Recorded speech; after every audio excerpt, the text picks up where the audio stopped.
하늘에 계신 우리 아버지여, 이름이 거룩히 여김을 받으시오며 나라가 임하시오며 뜻이 하늘에서 이루어진 것 같이 땅에서도 이루어지이다. 오늘 우리에게 일용할 양식을 주시옵고 우리가 우리에게 죄 지은 자를 사하여 준 것 같이 우리 죄를 사하여 주시옵고 우리를 시험에 들게 하지 마시옵고 다만 악에서 구하시옵소서. 나라와 권세와 영광이 아버지께 영원히 있사옵나이다. 아멘.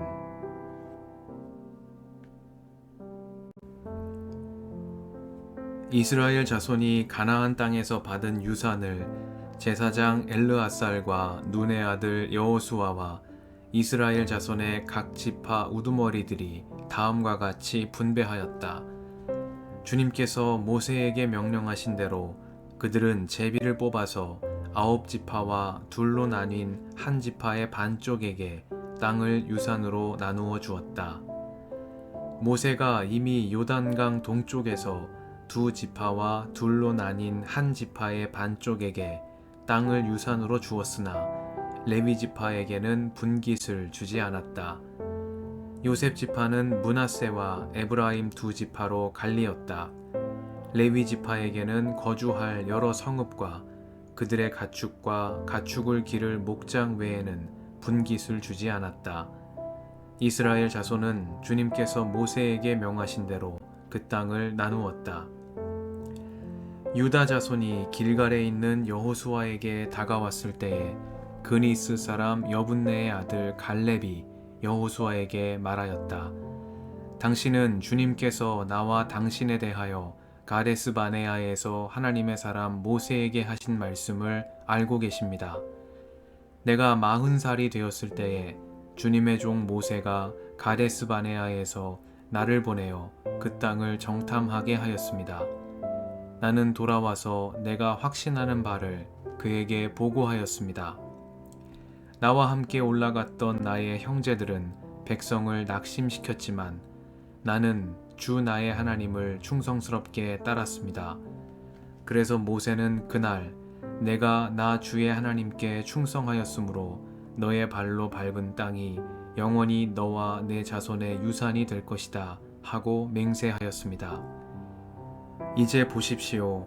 주님께서 모세에게 이 일을 말씀하신 때로부터 이스라엘 백성이 광야에서 생활하며 45해를 지내는 동안 주님께서는 약속하신 대로 나를 살아남게 하셨습니다. 보십시오. 이제 나는 85살이 되었습니다. 모세가 나를 정탐꾼으로 보낼 때와 같이 나는 오늘도 여전히 건강하며 그때와 마찬가지로 지금도 힘이 넘쳐서 전쟁하러 나가는 데나 출입하는 데에 아무런 불편이 없습니다.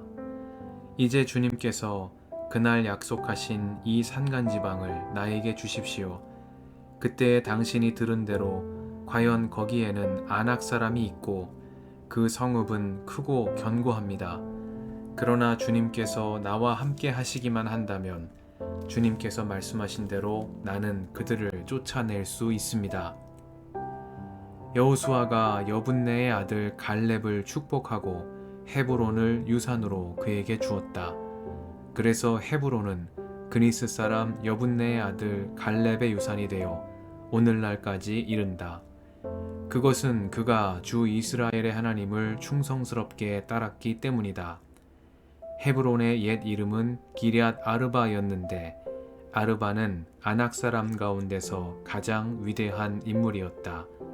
드디어 그 땅에 평화가 깃들었다.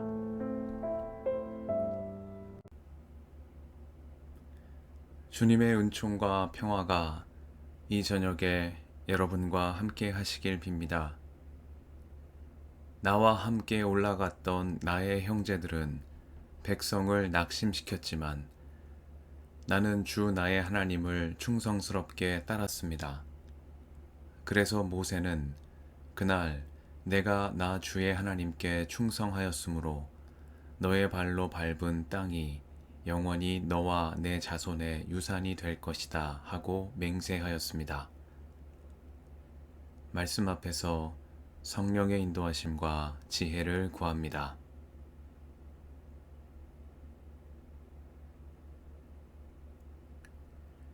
여호수아기 14장은 이스라엘이 새롭게 차지한 요단강 서쪽 지역에 대한 지파별 땅 분배에 관한 말씀이 시작되는 장입니다.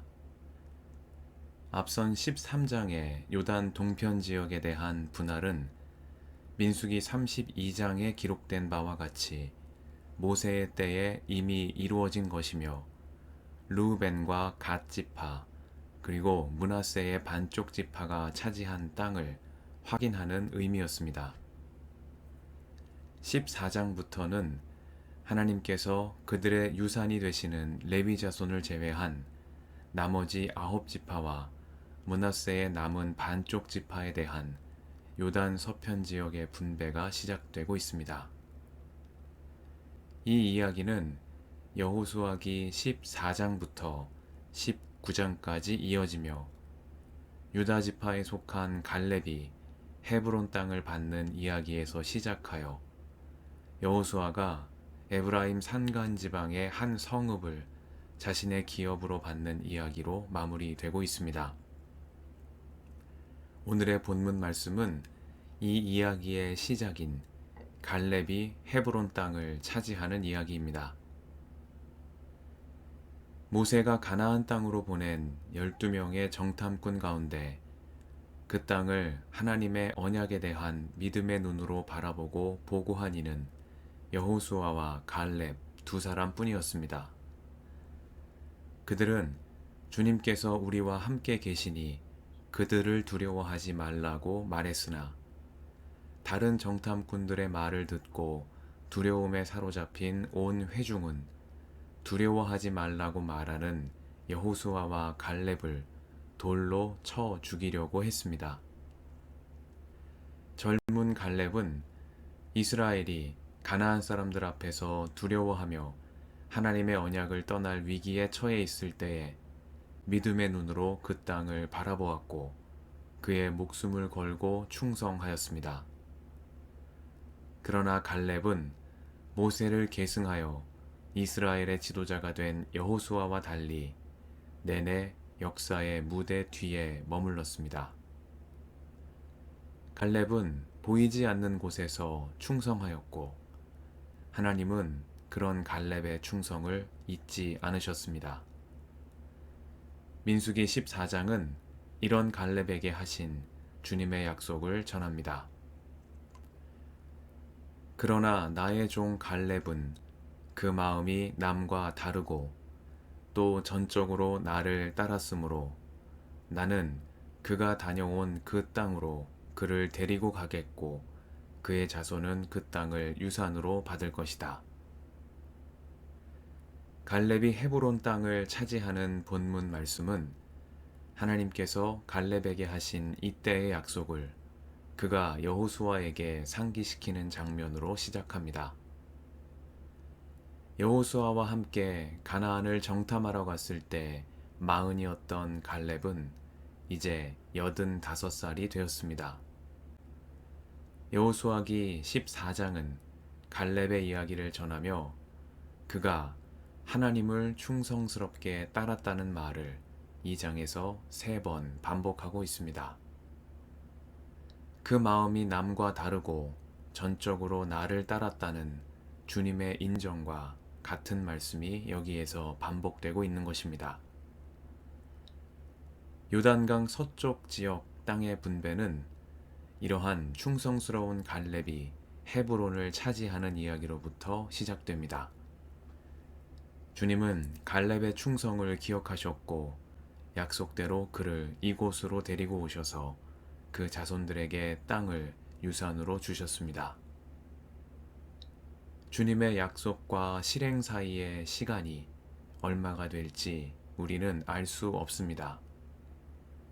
주께는 하루가 1000년 같고 1000년이 하루 같다는 베드로 후서의 말씀처럼 주님의 때가 언제인지를 알 수 있는 이는 아무도 없습니다.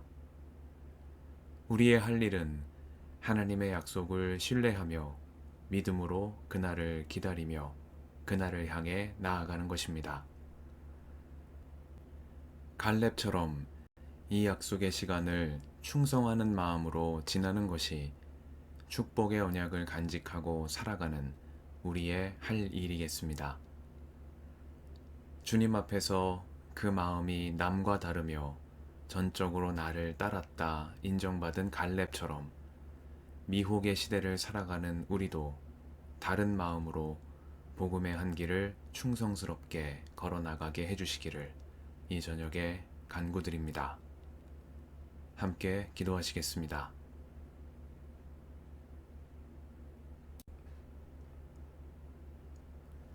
주님, 오늘도 이 저녁을 허락하시니 감사합니다.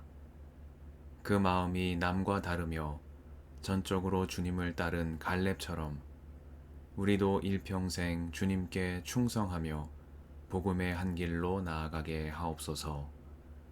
우리의 길과 진리와 생명이신 예수님의 이름으로 기도드립니다. 아멘.